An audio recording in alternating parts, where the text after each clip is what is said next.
Asal-usulnya dimulai dari istilah design thinking pertama kali diperkenalkan di awal tahun 1980-an, berasal dari akademisi seperti Brian Lawson dan Nigel Cross yang mengamati bagaimana desainer seperti arsitek memecahkan permasalahan dengan pola pikir yang berbeda dengan para saintis atau engineer yang ada pada saat itu. Desainer cenderung mengembangkan solusi interaktif baru. Para akademisi di tahun 1980-an itu mulai beranggapan bahwa pola pikir para desainer ini lebih cocok untuk memecahkan permasalahan di zaman modern yang memang sifatnya lebih kompleks, dinamis, dan ambigu. Di tahun 1990-an, desain Viking mulai memasuki dunia bisnis. IDEO merupakan salah satu perusahaan pertama yang sukses untuk memecahkan wicked problems dengan menggunakan desain Viking dan fokus menghasilkan produk-produk yang akhirnya sukses besar di pasar. Akhirnya di awal tahun 2000-an, mulailah diterbitkan proses-proses desain Viking. Tahapan IDEO dalam desain Viking adalah inspiration, ideation, dan implementation. Stanford University juga menerbitkan proses tahapannya yang menjadi salah satu rujukan terpopuler sampai hari ini, yaitu empathize, define, ideate, prototype, dan test. Banyak variasi baru bermunculan setelahnya, seperti yang digunakan Profesor Litka, yaitu what is, what if, dan what works di tahun 1910-an.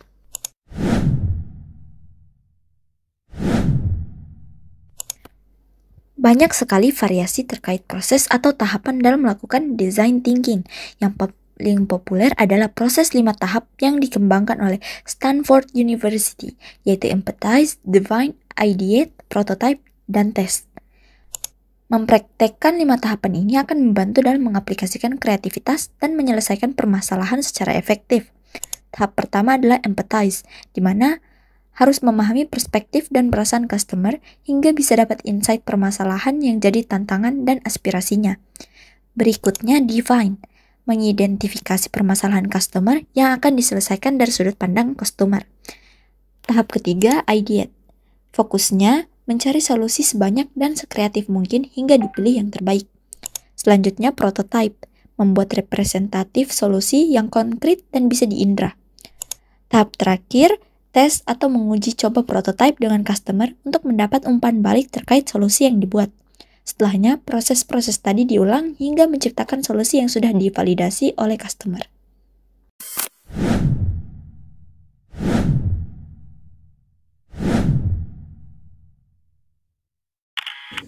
Berdasarkan area penggunaan design thinking yang dibawakan Dr. Indrawan Nugroho menjabarkan 5 area penggunaan design thinking. Yang pertama, pengembangan produk baru, yaitu mencari cara agar teknologi yang ada sekarang bisa dijadikan produk yang dapat memberikan manfaat sebanyak-banyaknya. Yang kedua, menciptakan layanan baru, seperti halnya pendekatan pada customer yang melibatkan interaksi yang dapat meningkatkan kualitas dari layanan. Yang ketiga, merancang model bisnis baru, yaitu memberikan nilai lebih terhadap model bisnis baru yang berdasar pada perilaku konsumen. Yang keempat, mendesain inovasi organisasi, seperti melakukan perubahan pada proses bisnis pada sistem manajemen dan infrastruktur agar karyawan dapat melakukan pekerjaannya dengan lebih efektif dan efisien. Yang terakhir, mendesain inovasi sosial, yaitu menciptakan solusi dan inovasi bagi sasaran konsumen untuk keperluan masyarakat luas. Kenapa harus pakai design thinking untuk inovasi? Secara fundamental, kekuatan utama design thinking itu adalah bagaimana metodologinya itu merancang untuk secara halus melawan kecenderungan sifat manusia yang membatasi kreativitas dan proses inovasi itu sendiri. Adapun pada proses penerapannya, design thinking memprioritaskan qualitative research dibandingkan quantitative research, karena qualitative research mempertanyakan siapa, mengapa, dan bagaimana, tidak seperti quantitative research yang berpatokan pada survei dan data yang ada. Cara memimpin tim dalam menjalankan design thinking. Siapa sih yang tidak mau langsung mengeksekusi sehabis mempelajari design thinking? Daya tarik design thinking sendiri memiliki tahapan yang cukup praktis dalam penerapannya. Walaupun tim kita terlihat mampu melakukannya, tidak sedikit dari mereka yang mengalami sebuah ketidaknyamanan dalam prosesnya. Seperti apakah itu? Mari kita bahas. Leadership adalah kunci dari permasalahan ini. Dalam melakukan praktik design thinking, leader sangat diperlukan perannya dalam membimbing dan mendukung timnya mengatasi ketidaknyamanan yang dirasakan. Oleh karena itu, leadership yang aktif dan efektif sangatlah krusial untuk kesuksesan implementasi design thinking, seperti yang dibahas oleh Indrawan Nugroho. Ketidaknyamanan apa yang dimaksud? Yaitu ketidaknyamanan yang timbul saat design thinking meminta mereka untuk menggunakan pola pikir atau cara pandang yang bisa jadi sangat berbeda dengan apa yang selama ini dibentuk oleh perusahaan atau dunia bisnis secara umum. Seperti yang kita tahu, mereka selama ini diajarkan untuk berpikir objektif dan rasional. Tetapi saat proses empathize bisa dibilang cukup subjektif dan personal. Saat ideasi, mereka tidak boleh buru-buru mengunci solusi dan harus eksplorasi ide sebanyak dan seliar mungkin terlebih dahulu. Dan proses ini bisa jadi tidak nyaman bagi mereka yang selama ini dibiasakan untuk selalu gerak cepat dan berpikir praktis realistis. Dan yang paling menantang, mereka harus membiasakan diri dengan merasakan apa yang selama ini mereka hindari, kegagalan dan kesalahan, yang mana kemungkinan besar akan rasakan berulang kali saat prototype dan testing di setiap iterasi. Jadi ketidaknyamanannya memang tidak sedikit, tetapi hal-hal yang membuat tidak nyaman itulah yang akan memungkinkan tim untuk menghasilkan inovasi-inovasi atau terobosan baru. Oleh karena itu, para leader perlu mengetahui bagaimana cara membantu tim mengatasi semua ketidaknyamanannya. Riset yang dilakukan oleh Basin dan Austin terhadap perusahaan-perusahaan 5 negara menunjukkan ada 3 hal utama yang perlu dilakukan leader saat memimpin tim dalam implementasi design thinking agar perlahan-lahan rasa ketidaknyamanannya hilang. Yang pertama, mengelola empati.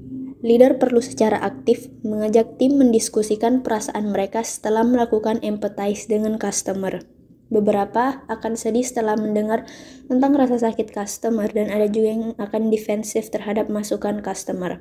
Apapun perasaannya, leader perlu mampu mengubah menjadi keinginan untuk melakukan perbaikan. Yang kedua, membiasakan tim dengan ketidakjelasan.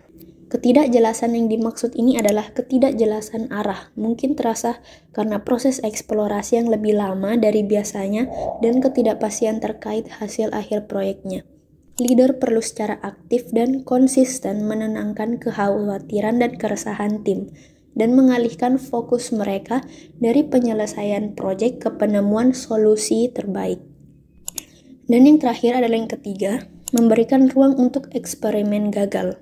Terkait prototyping dan testing, leader perlu mengkomunikasikan kepada tim bahwa prototype yang gagal dengan customer bukan berarti kegagalan.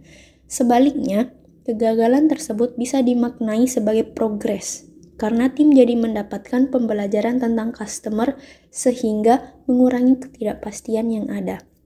Leader perlu menanamkan cara pandang ini pada tim agar tidak takut dengan kemungkinan eksperimennya akan gagal di iterasi-iterasi awal.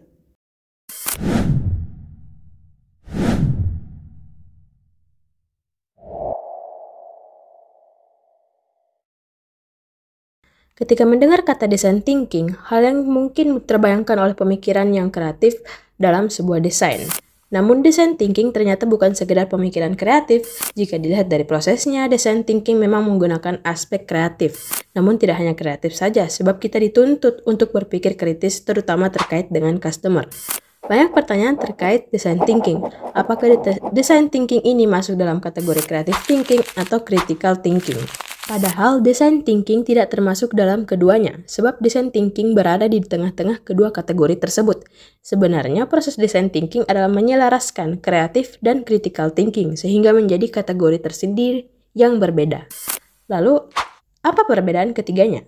Design thinking didefinisikan sebagai pendekatan untuk memecahkan masalah yang berpusat pada pengguna.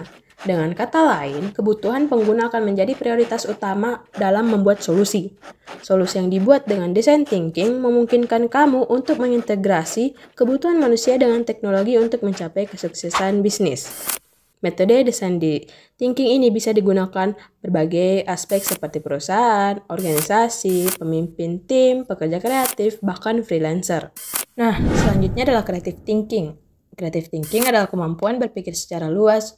Bagi orang dengan kemampuan seperti ini mampu melihat dan memecahkan masalah dari berbagai sudut pandang serta mampu menciptakan sebuah solusi dengan ide-ide barunya. Creative thinking atau pola pikir kreatif sangat erat dengan kreativitas seseorang dalam melakukan analisa berbagai hal dan menjadi suatu hal yang baru. Creative thinking bertujuan untuk merangsang rasa ingin tahu dan mempromosikan perbedaan. Bahkan bentuk yang paling bebas dari creative thinking sendiri adalah tidak didasarkan pada landasan logis yang sedang terjadi. Selanjutnya adalah critical thinking. Critical thinking adalah cara untuk mengkritik sesuatu dengan mengajukan pertanyaan logis terhadap suatu ide atau permasalahan. Konsep ini tidak secara utuh percaya pada pemikiran internal maupun eksternal yang belum teruji, tetapi melakukan penyelidikan logis dan metodologis untuk menemukan jawaban terhadap suatu permasalahan. Fokus dari konsep ini adalah menyoroti pencarian bukti dan memeriksa dengan cermat serta melakukan penalaran dan asumsi untuk menganalisis sebuah permasalahan dan menemukan jawaban yang layak. Oleh karena itu, critical thinking dapat didefinisikan sebagai cara berpikir ilmiah dengan metode sistematis untuk menemukan jawaban yang logis.